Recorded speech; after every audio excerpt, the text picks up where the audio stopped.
Hello everybody, welcome back. Today as well we have got another video. In this video I'll show you how you can simply go ahead and see sold items on eBay. But before that, please do make sure to like our video, subscribe our channel, and without any further delay, now we will simply start our video.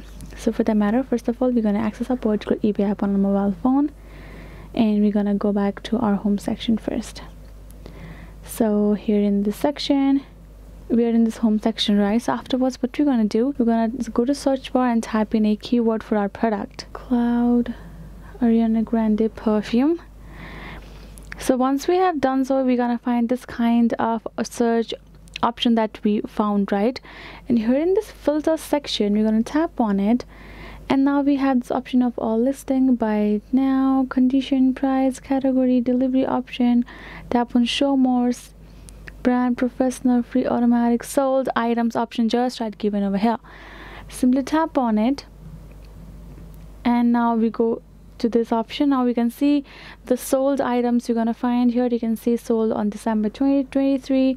You can even check out the dates and the amount of the product. And the thing is, you can check out the items that are sold in the past 90 days here in this list. That is basically how you can do it. Hope this video was helpful to you all. Thank you so much for watching, and I'll see you guys in our next video.